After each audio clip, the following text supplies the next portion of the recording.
Hello and welcome to For Your Information. I'm Gargi Rawat, and today on the program we're going to talk about traveling safely during the pandemic. Now it is the summer months, schools are closed, and this is usually the time when people travel, but nothing is usual right now. We've been through a horror of a second wave of COVID, but cases are now on the decline and people are taking holidays to get a break, de-stress, have a change of scenery. Remember, mental health is also very, very important.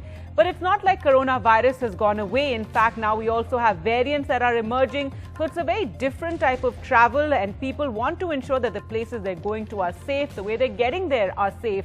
The travel and tourism industry, remember, has also been totally devastated in these last 2 years, not just in India, but around the world. It will take a long time for it to recover and for people also to have that confidence. In fact, a recent UN report has said that COVID impact on tourism could deal a $4 trillion blow to the global economy. So that's, how big the impact of this pandemic has been. But to talk more about traveling safely in the midst of this pandemic, we're now joined by Sanjeev Kapoor, President, the Oberoi Group, Vipul Prakash, Chief Operating Officer, Make My Trip, Avni Singh, CEO, Spice Health. We have Zorawar Kalra joining us, founder, Massive Restaurants Private Limited, and member of the Managing Committee, National Restaurant Association of India. And thank you so much, all of you, for joining us on the program today. And I'd like to start with you, Mr. Kapoor. If you could tell us about what kind of measures are you taking at the Oberois, at your properties, to ensure that it's safe there, to build that confidence among people who are visiting. I believe your entire staff is vaccinated.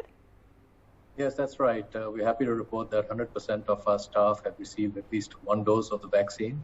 And we did that first and foremost for the staff's own health and well-being, but second also to increase peace of mind for travelers because they know when they interact with the staff that they're vaccinated.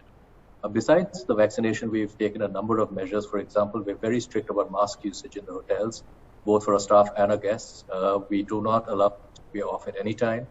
The only time you can take your mask off is if you're seated to eat. Even if you get up from a table at the restaurant, a mask has to be on. We've stopped self-service buffets. All buffets are assisted so that we don't have the risk of contamination of the utensils, etc.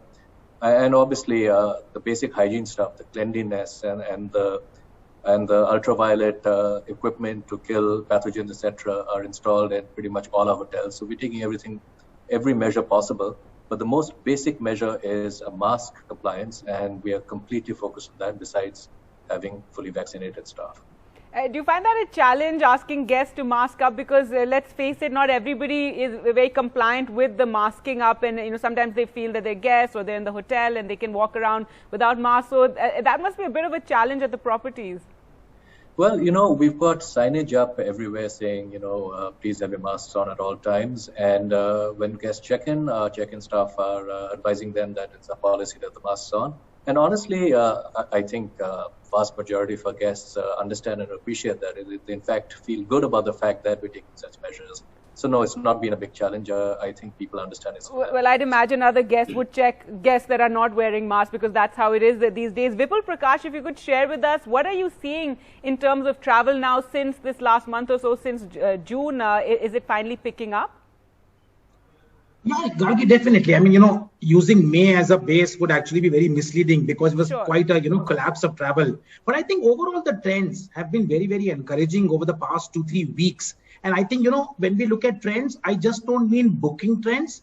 On our platform, the lead indicator is the search trends, Many, many more people are going and looking at where they want to go and what hotels they want to stay, what flights they want to take. So some of them have booked, and some of them we are very sure will book in the very near future, as, more states open up, because you have to understand that, half of the thing is just because of supply opening up, The day Himachal eased away the RT-PCR and, the e-pass, we saw something like a 4-time surge as far as the bookings are concerned, So I think, the one difference between the wave 1 and wave 2, wave 1, I think people were very worried about safety and, how the protocols at the hotels would be. I think this time people have taken that to be a given. I think the, hospitality industry has done a great job by giving people the assurance that we will look after you.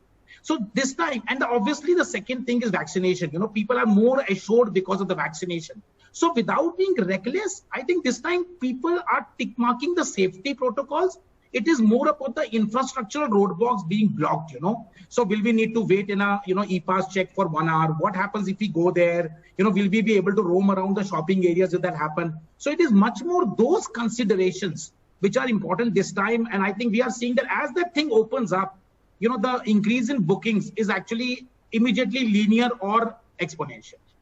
All right, so that would be welcome news for the travel industry.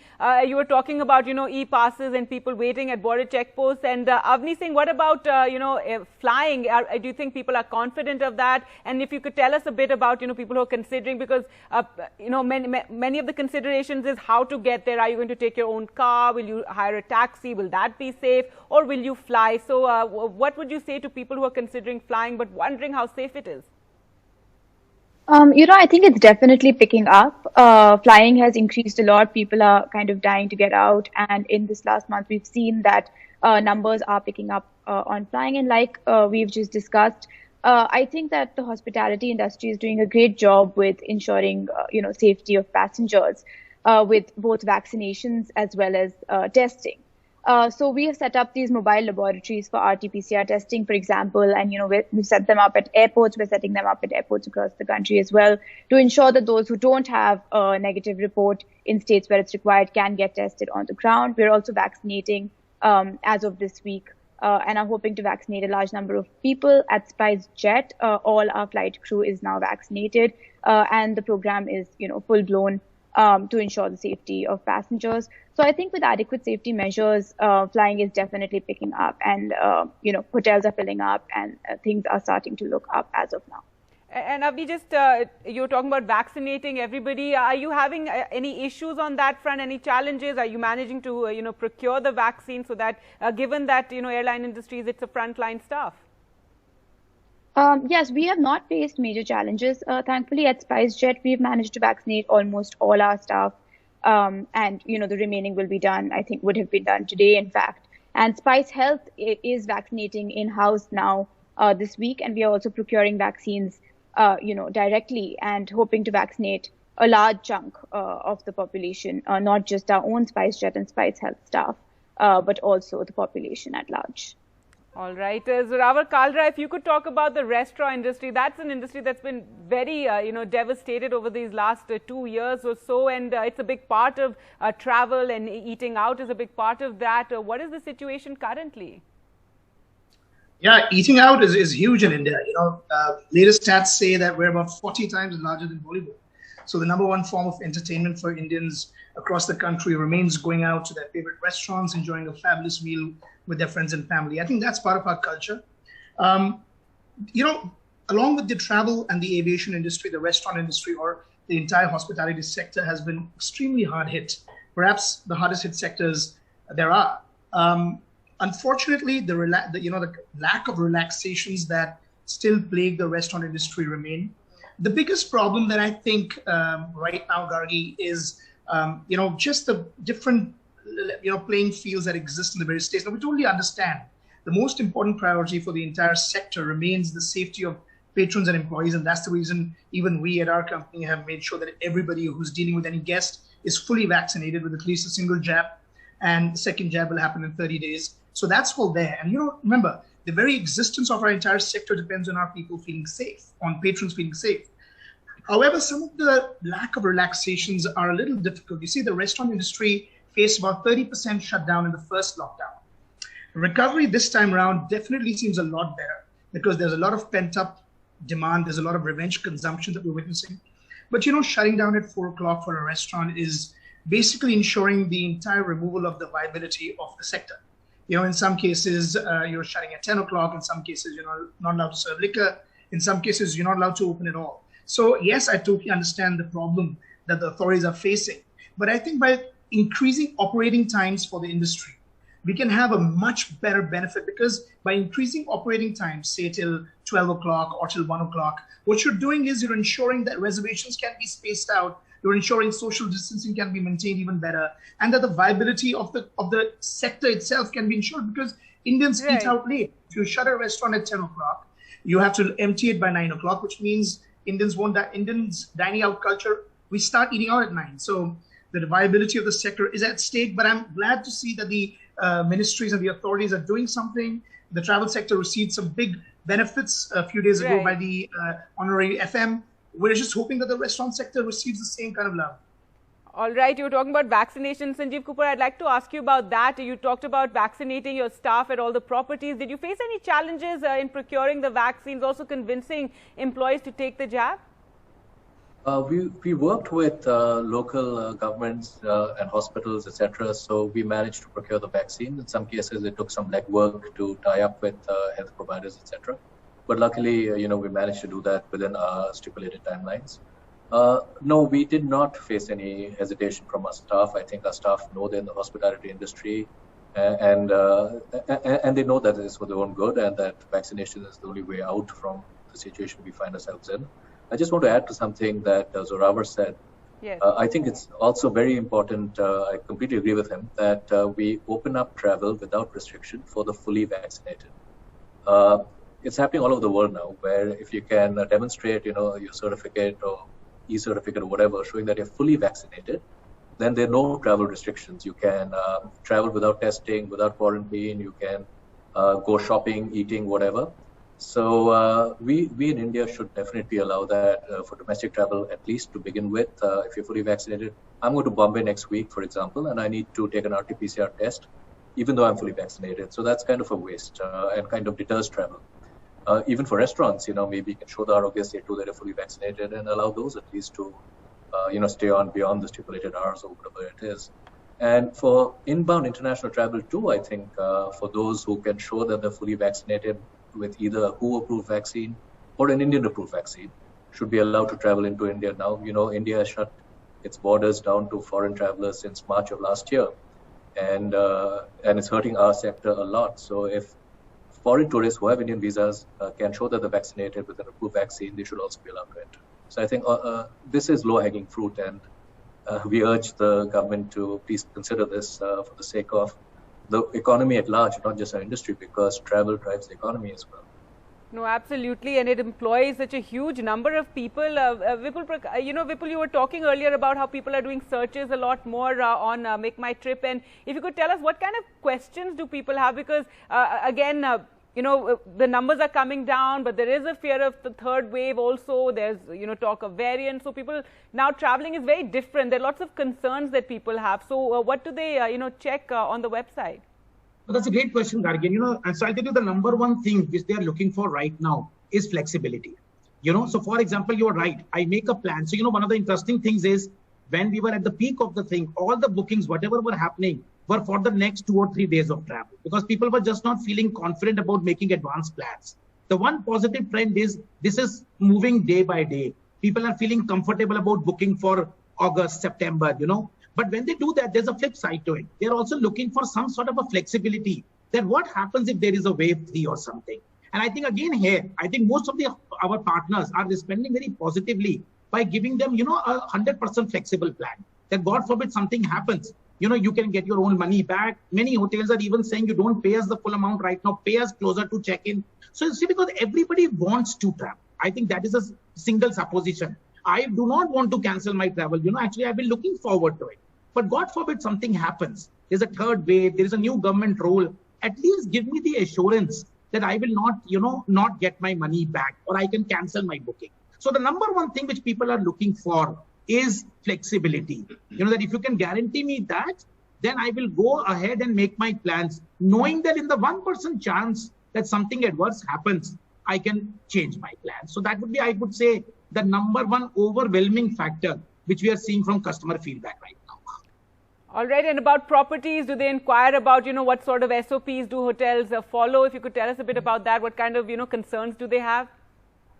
So, Gargi, actually on that we have been proactive, and what we have been doing is for each property, airline, etc., we are listing on the app itself what are the protocols which each hotel is taking, for example, because I think every customer has the right to know what is there. So, for example, talking about Sanjeev's, about Oberoi's, they have given us all their protocol, and we actually exhibited very, boldly on the app before somebody books. So they can look for whatever property they're looking for, and they can find out what are the protocols, etc. Right. And if they still have a question, they can ask us. But I think, like, a good organization, we would actually want to give the information even without anybody asking for it. And I think that, and we can see that, you know, the number of people who are looking through the safety protocols actually is very high. And once they feel satisfied with it, the conversion to booking actually increases significantly. All right. And now, you know, with foreign travel quite restricted, Avni, we're seeing a big uptick in domestic travel and people looking for, you know, different places to go to and, you know, fly to especially. So a big uptick in domestic travel currently? Yes, I think domestic travel has increased a lot. You know, we've in fact increased flights to a lot of areas in the northern part of the country, and flights are going pretty full. So again, like I said, you know, people are very excited to travel for their vacations right now. And yes, there is some element of, you know, that looming third wave. And I think that there is a lot of preparation that is happening from both, you know, healthcare providers as well as the government for the third wave. Number one is, of course, you know, trying to ramp up vaccinations. And then the other one is ensuring testing where that is not possible. So with those preparations, hopefully, you know, the third wave will be a little bit easier than the second. Well, we're all hoping for that. Sanjeev Kapoor, if you could, you know, now with everything changing and people very concerned about safety, are people opting for very different type of holidays also? Something like a staycation, you just go and you stay at the hotel property and, you know, you just luxuriate in the hotel there and not go anywhere. Do you have lots of inquiries about that? Because people don't want to go out to like any sort of markets or, you know, perhaps still very concerned. So they just want to stay at the properties. Right. Yeah, we're certainly seeing an uptick in the number of inquiries for staycation and work from anywhere or work from hotel kind of packages in the cities, because people just want to go to the hotel and relax and have a change of scene and be pampered a bit. But the biggest change we're seeing actually is in leisure travel. Fullest hotels, and hotels, you can't get a room on weekends, are in leisure destinations. In Shimla, villas properties. And these are also, you know, the least expensive or the least inexpensive properties, and the most expensive properties. So we are seeing that people are choosing. They have, you know, the people who are traveling are willing to spend extra. Even when you fly, you see business class is more full than economy class. So people are willing to fly to spend extra for that extra peace of mind, which is given to them when they go to a, you know, a very high-end property or they fly business class, where they know that there's more spacing, less crowding, more luxury, and greater, you know, mental peace of mind that they're being taken care of on a more individual basis. So travel has bounced back significantly in our leisure properties. Cities will take longer, again, staycations, etc., are picking up. But city, the bread and butter of our traffic is corporate traffic, and corporate traffic will be the last to pick up. Unfortunately, it is some green shoots are visible. You know, some corporate travel is restarting, but I think bulk of the corporate travel will restart when the majority of the corporate travelers have had 2 doses of the vaccine, which should happen within the next month or 2, and then we expect to see corporate travel starting to pick up as well. All right. Well, some travel in the niche category. Thank you so much. We'll just slip into a short break and we'll come back and talk about the future of the travel industry in India.